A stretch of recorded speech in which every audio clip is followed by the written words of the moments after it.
Salut et bienvenue à ce nouvel épisode du podcast Feel Good où on va parler de postpartum, mais comment y mettre du bien-être. Parce que il y a des choses que j'aurais aimé savoir quand j'ai eu mon beau Théo il y a déjà bientôt presque 9 mois et que maintenant je me sens prête à partager et qui, je l'espère, vont aider d'autres mamans dans le futur. Puis si jamais t'es déjà maman, t'es déjà passé par là, n'hésite pas à me dire si ça te parle, si t'as d'autres astuces, comme ça on va pouvoir partager notre savoir aux autres et pouvoir répandre encore plus de feel good dans cette période qui est un petit peu compliquée, on va se dire extrêmement intense quand on vient d'avoir un enfant.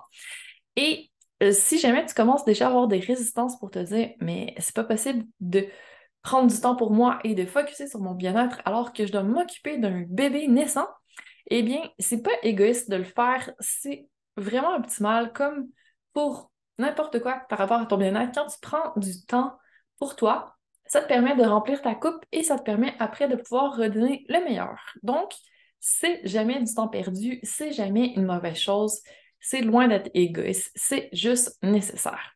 Donc, prends une grande respiration et allons-y avec les astuces qui m'ont permis de traverser ce fameux 4e trimestre, parce que quand on vient de traverser les 3 trimestres de la maternité, après l'accouchement, quand on passe les 3 premiers mois avec notre bébé, c'est la période qui correspond un petit peu au 4e trimestre. Le bébé est en adaptation et nous aussi, surtout si c'est notre premier enfant, cette période-là correspond à la matrescence. Et je te donne une petite définition de matrescence. Moi, j'avais jamais entendu ça avant. Et ça fait beaucoup de sens. Donc, la matrescence, c'est en fait une contraction des mots maternité et adolescence. Ça explique la naissance d'une mère. Donc, c'est en fait le mot qui désigne le processus que vit une femme au moment de devenir mère, que ce soit sur le plan physique, émotionnel, neurobiologique ou même hormonal. Donc, devenir une mère, ça s'apprend un petit peu sur le tas. C'est pas évident, il n'y a pas de mode d'emploi. Et en fait, c'est autant un apprentissage de comment interagir, comment lire notre bébé et comment nous apprendre à nous retrouver là-dedans et à suivre notre intuition parce qu'on va recevoir plein de conseils, on va lire plein de choses, mais des fois, ça ne fonctionne pas avec notre bébé où on sent à l'intérieur de nous que c'est pas comme ça qu'on veut faire et c'est parfait. Il faut vraiment apprendre à se faire confiance là-dedans, même si on peut avoir des avis contraires parce que au final, c'est nous, la maman, qui sait le mieux ce qui est bon pour notre enfant et, à l'occurrence, pour nous-mêmes. Donc, première astuce, première chose que j'aurais aimé savoir à quel point un accouchement, c'est intense, c'est vraiment quelque chose, ça fait mal et c'est du sport. C'est pire que courir un marathon. Franchement, j'avais jamais. J'ai eu plein de blessures dans ma vie, mais ça, c'était vraiment une douleur intense. Parce que moi, je l'ai fait de manière naturelle. J'ai pas pris aucune médication. J'ai vraiment bougé pour aider Théo à frayer son chemin puis à sortir. C'était un état méditatif que jamais plus je vais connaître. Et c'était un méga effort physique. Donc, franchement, lis sur la préparation à l'accouchement, pratique-toi à te mettre dans un état méditatif, décide si tu veux faire ça de manière naturelle en bougeant et je te mettrai des ressources dans les liens de l'épisode parce que Bernadette de Gasquet est ma référence absolue par rapport à la physionomie de comment accoucher de manière naturelle, comment récupérer après l'accouchement, comment prendre soin de son périnée. C'est super intéressant, vraiment des lectures que je te recommande fortement.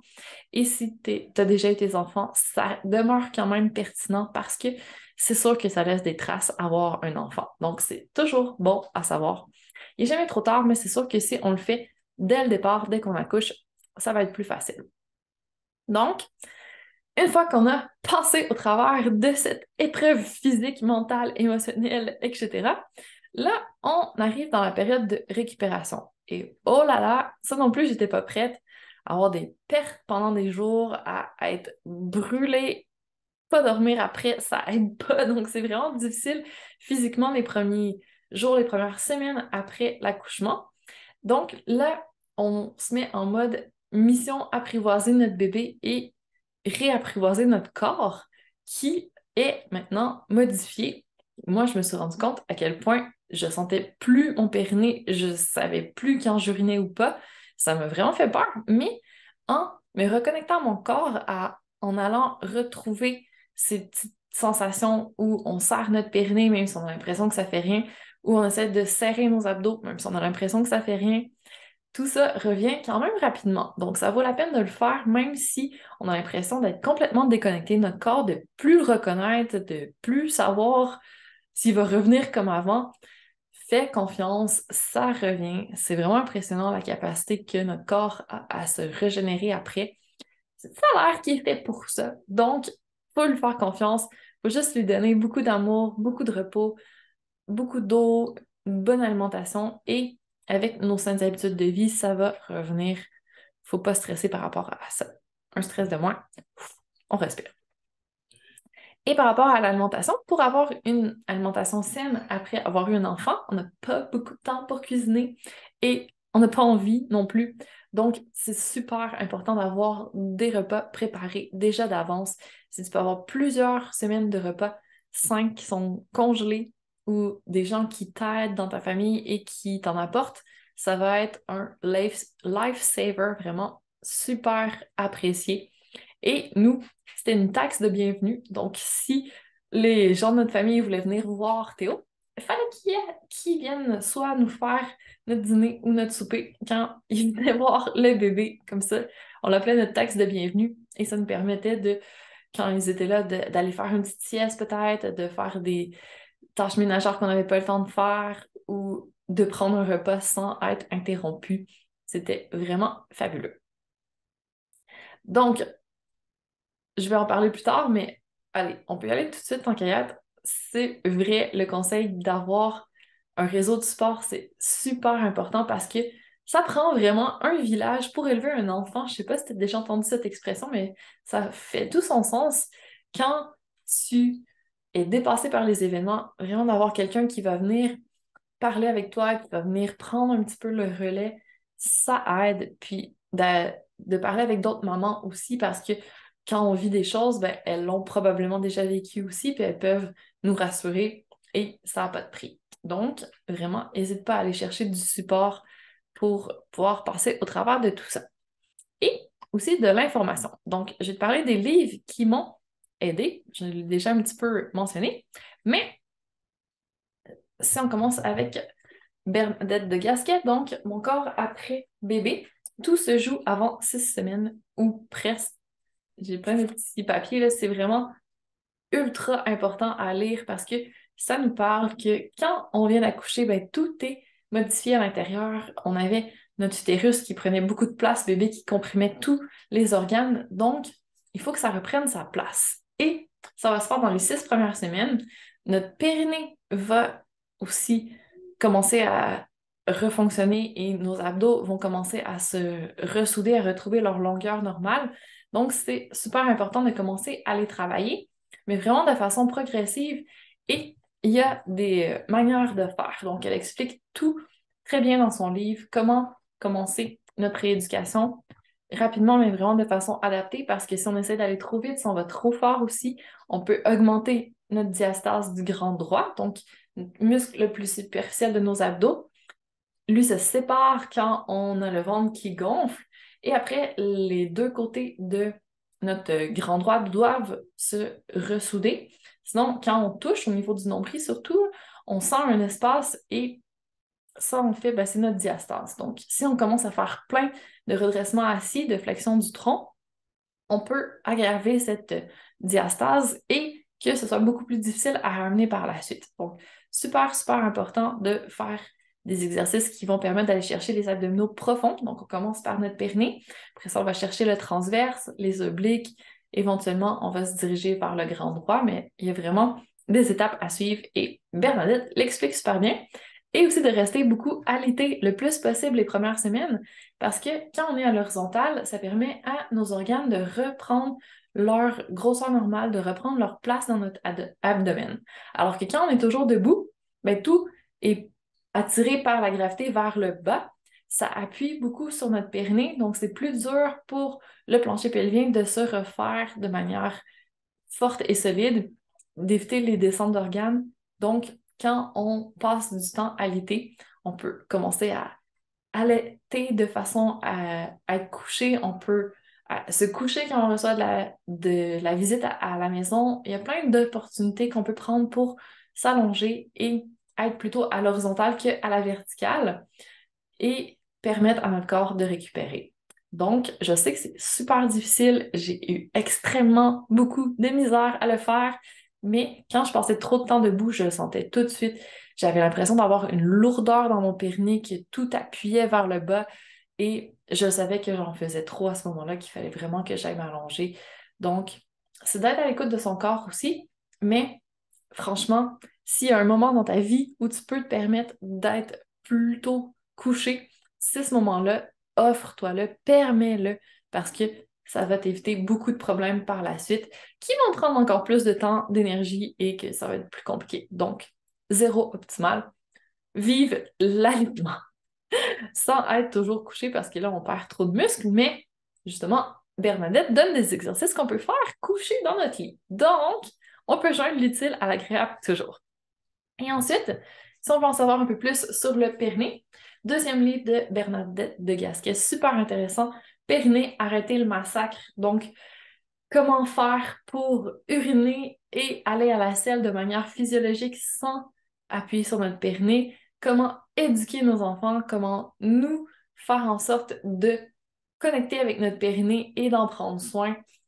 Il y avait plein de choses que je ne savais pas, même si j'ai étudié dans le domaine de l'activité physique et de la remise en forme, la santé. On ne sait pas tout. Franchement, j'ai été étonnée quand j'ai lu ce livre-là. Je le recommande à 100%. Ensuite, une autre chose qu'on apprivoise quand on vient d'avoir un enfant, c'est l'allaitement. Et j'en ai déjà parlé dans l'épisode précédent que j'ai fait sur la maternité feel good, mais si tu n'as pas trouvé pertinent à ce moment-là, je te recommande le livre Bien vivre l'allaitement de Micheline Langto et Pascal Bussière. Vraiment super intéressant pour se préparer mentalement, pour relever les petits défis de l'allaitement et vraiment être bien accompagné sur cet aspect-là parce que la majorité de notre journée, c'est pas mal ce qu'on fait à l'été pendant des mois. Et oui, il y a des couches à changer et il y a d'autres choses à côté, mais à l'été, ça prend quand même beaucoup de temps. Donc, super intéressant de savoir comment se préparer de ce côté-là et optimiser un peu le tout. Moi, j'ai pas eu de problème majeur avec l'allaitement. La seule chose, c'est que Théo a de la difficulté à prendre le sein, donc on a été vers l'option utiliser une tétrelle. Et j'ai pas été consultée après. Je me suis fait recommander d'aller voir des conseillères en lactation et tout ça pour enlever la tétrelle. Puis, on a décidé de pas le faire parce que ça me protège moi, parce que ça ressemble à un biberon. Donc, quand on veut lui donner le biberon, ça se passe super bien. On peut faire les deux en parallèle quand je suis pas là, que je m'absente et que c'est son papa qui s'occupe de Théo. Il n'y a aucun problème de ce côté-là. Donc, pour nous, ça nous convient d'utiliser cette option-là. Donc, sache que même si on me dit de ne pas le faire, on n'a pas eu de problème de, de... Je cherche le mot, c'est quoi exactement, mais de champignons. Je me rappelle plus c'est quoi, ben le pied-main-bouche dans le fond, c'est des petites bactéries qui peuvent se développer, mais on n'a pas eu ça, j'ai pas eu de mastite, j'ai pas eu de problème de production de lait, tout s'est vraiment bien passé. On touche encore du bois, j'allaite encore à 9 mois, ça commence à diminuer, mais après, chaque personne vit vraiment l'allaitement, encore une fois, à sa manière. C'est une symbiose avec ton enfant que vous vous synchronisez, puis en fonction de si on retourne travailler ou pas, à quel moment, c'est plus ou moins facile, on peut tirer notre lait, mais vraiment, il n'y a pas de bonne réponse. On peut faire de l'allaitement mix. Il y a plein d'options qui s'offrent à nous. Il y en a qui n'allaitent pas du tout, et c'est parfait, encore une fois. Là-dessus, on se fait confiance, c'est nous la maman, c'est nous qui savons ce qui est le mieux. Puis si ça ne nous convient pas d'allaiter, c'est correct, c'est un choix, donc il faut vraiment se respecter là-dedans et s'écouter. Ce qui m'amène à mon prochain point, je trouve que le lâcher-prise a été une chose vraiment imposée par le postpartum, que j'étais obligée de développer la patience, le lâcher-prise, parce que on fait pas ce qu'on veut, c'est pas nous le boss, c'est le bébé. Et ça fait en sorte que on doit vraiment se concentrer sur l'essentiel. On passe une majorité de temps à s'occuper de l'enfant, donc à le nourrir, le changer, s'assurer qu'il soit bien, qu'il soit stimulé, puis après ça, quand il dort, là, on a un petit peu de temps pour nous. Et ce temps-là, je te conseille fortement de l'investir à faire des siestes, ce que j'ai pas fait pendant un bout de temps, j'ai résisté et c'est extrêmement important de dormir quand le bébé dort, quand on en a besoin, parce que le manque de sommeil, c'est la chose la plus difficile du postpartum, à mon avis. C'est horrible. J'étais pas habituée à manquer de sommeil. J'avais besoin de mes 8 heures pour fonctionner correctement et j'y tenais. Quand j'avais pas mes 8 heures, je savais pas quoi faire de ma vie. Donc, franchement, j'ai dû apprendre à fonctionner malgré le manque de sommeil, mais c'est un marathon. C'est pas un sprint, là. C'est pas une petite période où on se dit, bon, je dors pas, c'est pas grave, je vais récupérer après. Non! On en a pour des années, possiblement, à ne pas dormir comme on veut. Donc, c'est super important de récupérer le plus possible le sommeil qui nous manque parce que sinon, on va tirer la patte pendant un bon moment. Donc, économise ses énergies, fais des siestes autant que possible parce que ça va te permettre de durer dans le temps. Parce que quand tu essaies de faire tout ce que tu n'as pas eu le temps de faire avec ton enfant quand il dort, faire tes tâches quotidiennes, peut-être travailler un petit peu, ou c'est le moment que tu décides de prendre soin de toi, faut pas que ça nuise justement à ton énergie, faut pas que ça te brûle, faut pas que tu passes encore plus de temps debout, c'est dans ta période où tu dois être plutôt à l'horizontale. Donc, faut lâcher prise, on n'arrivera pas à faire tout comme avant, c'est sûr et certain.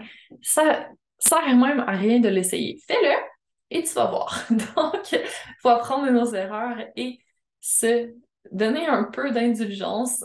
C'est une période où on est axé sur donner tout ce qu'il faut à notre bébé et c'est parfait. Donc, le reste attendra et il n'y a rien de grave qui va se passer. Donc, laisse passer ces 6 premières semaines, puis après ça, tu pourras reprendre un petit peu plus de sport, retrouver une routine quotidienne un petit peu plus mouvementée, un petit peu plus variée peut-être, mais attends tes 6 semaines. C'est un cadeau que tu peux te faire et à ton enfant aussi, donc laisse passer. Et c'est aussi la période critique, je trouve, pour les hormones. Oh là là, ça aussi, j'étais pas prête. Il y a le côté physique, mais il y a le côté hormonal aussi qui est vraiment montagne russe en postpartum. Donc, ça va se replacer éventuellement, je te rassure. Mais si tu comprends pas, si tu as juste envie de pleurer, si tu es super émotive, si tu réagis comme tu réagirais pas normalement, c'est les hormones. T'es pas en train de devenir folle, c'est correct, ça va passer. Mais après l'accouchement, il y a un crash et après, ça va se rééquilibrer. Donc, c'est normal, t'en fais pas. Vis tes émotions, pleure si tu as besoin, respire, ça va aller. Parle avec des gens, fais du journaling, fais de la méditation, fais tout ce qu'il faut pour te sentir bien. Et si ça dure, que ça commence à prendre plus que 6 semaines, peut-être penser à aller consulter parce que ça peut être une dépression postpartum aussi. Donc, super important de surveiller les signes parce que ça aussi, c'est commun. Et c'est normal. Des fois, ça arrive. Les hormones ne se replacent pas correctement. On peut avoir besoin d'un petit peu plus de support de ce côté-là. Et il ne faut pas hésiter à aller le chercher pour pouvoir justement se sentir bien le plus possible et pouvoir continuer à bien s'occuper de notre enfant et retrouver, de part et d'autre, la santé et l'équilibre.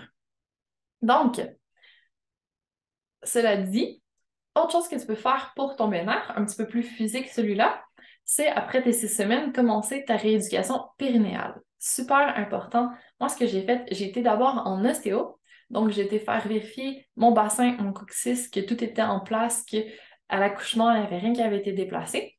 Puis après ça, j'avais commencé mon renforcement avec les conseils de Bernadette de Gasquet et j'ai été compléter le tout avec vraiment une physiothérapeute en rééducation périnéale qui m'a vraiment donné des conseils encore plus précis, qui a vérifié ma diastase du grand droit, comment je contractais mes abdos, comment était ma posture.